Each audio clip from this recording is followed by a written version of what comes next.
Welcome to ચેતુસ kitchen. આજે આપણે બનાવીશું બટેટાની ચિપ્સનું શાક। એકદમ મસ્ત રીતે બનાવશું, જે બાળકોને ટિફિનમાં પણ તમે આપી શકો, અથવા તો આપણે ટ્રાવેલિંગમાં જવું હોય તો પણ આ શાક ખાવાની ખૂબ મજા આવે છે। પૂરી સાથે ખાવ તો પણ મજા આવે, થેપલા કે રોટલી સાથે ખાવાની પણ ખૂબ મજા આવે છે। તો ચાલો આપણે ચિપ્સનું શાક બનાવશું। તો અહીંયા 5 બટેકા લઈ અને લાંબી લાંબી ચિપ્સમાં આપણે સુધારી લીધા છે। મસાલાની અંદરથી જે મસાલાની જરૂર પડશે એનો ઉપયોગ કરશું, અને ધાણા અને મીઠું, બસ આટલી જ વસ્તુની અંદરથી આ આપણું શાક બની જાય છે। અને તળવા માટે તેલ, પહેલાં આપણે આ ચિપ્સને તળી લઈશું, પણ પહેલાં એકદમ સરસ તેલને આપણે ગરમ થવા દઈશું। તો અહીં આપણું તેલ સરસ ગરમ થઈ ગયું છે। તો હવે આપણે ચિપ્સને ઉમેરી દઈશું આમાં।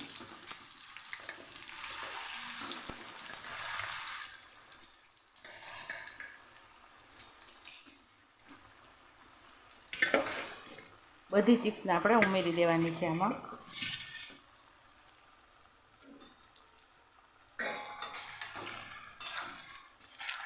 ને ગેસને આપણે ફાસ્ટ જ રાખવાનો છે, કારણ કે ચિપ્સ ઉમેરતા હોય તો જ આપણું તેલ ઠંડુ પડી જશે। ગેસ ધીમો કરી નાખશો તો તેલ પકડી લેશે, એટલે ગેસ આપણે ફાસ્ટ જ રાખવાનો છે। અને ફેરવતા ફેરવતા આપણે બધી ચિપ્સને તળી લેવાની છે।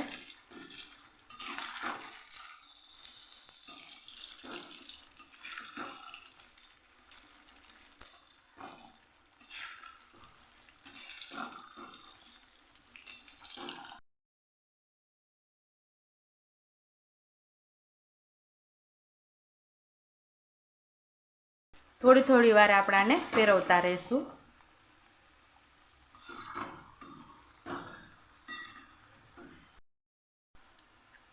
થોડી તળાઈ જાય પછી આપણે એને સ્વાદ મુજબ આપણે થોડું મીઠું ઉમેરશું। પછી ચાખી લેવાની કેટલા મીઠાની જરૂર છે એ પ્રમાણે મીઠું ઉમેરવાનું। આપણી ચિપ્સ મીઠું પકડી જ લેશે તળાતા તળાતા। હવે આપણે જોઈ લેશું।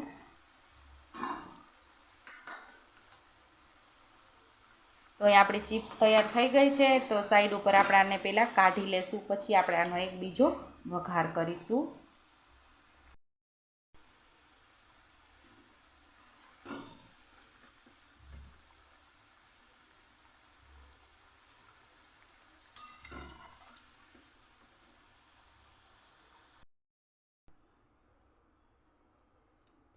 તો અહીં આપણું જે વધારાનું તેલ છે એ આપણે કાઢી લેશું, અને પછી પાછો આપણે વઘાર કરશું। ને આપણે એક મસાલો તૈયાર કરવાનો છે। અડધી ચમચી જેટલું આપણે ધાણા જીરું ઉમેરશું, 5 ચમચી જેટલી હળદર ઉમેરશું, અડધી ચમચી જેટલું લાલ મરચું પાવડર ઉમેરશું, એમાં થોડું પાણી ઉમેરશું આપણે। તો આપણે વધારાનું તેલ હતું એ કાઢી લીધું, અને એક નાના ચમચા જેટલું આપણે તેલ રાખેલું છે અંદર, અને અહીંયા આપણે સાઈડ ઉપર મસાલો તૈયાર કરી લઈએ। તેમાં 2 થી 3 ચમચી જેટલું પાણી ઉમેરશું।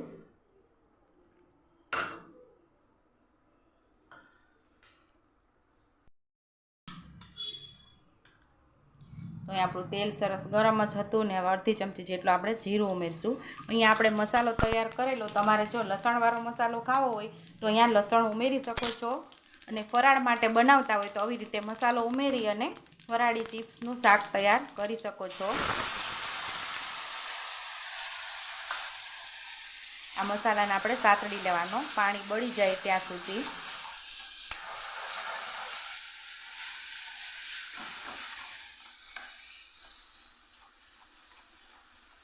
આ પાણી બળી જાય એટલે આમાં પાણી રહેતું નથી, એટલે આપણી ચિપ્સ બગડવાનો પણ ભય નથી રહેતો। એકદમ સરસ આપણી ચિપ્સ રહે છે, અને ટ્રાવેલિંગમાં પણ તમે લઈ જઈ શકો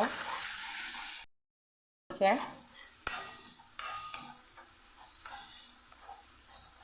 અહીંયા આપણું સાવ પાણી બળી ગયું છે, એ ચિપ્સને ઉમેરી દઈશું આમાં।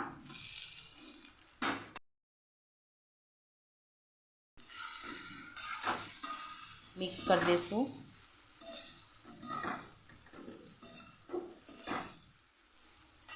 લીલા ધાણા પણ ઉમેરી દઈશું।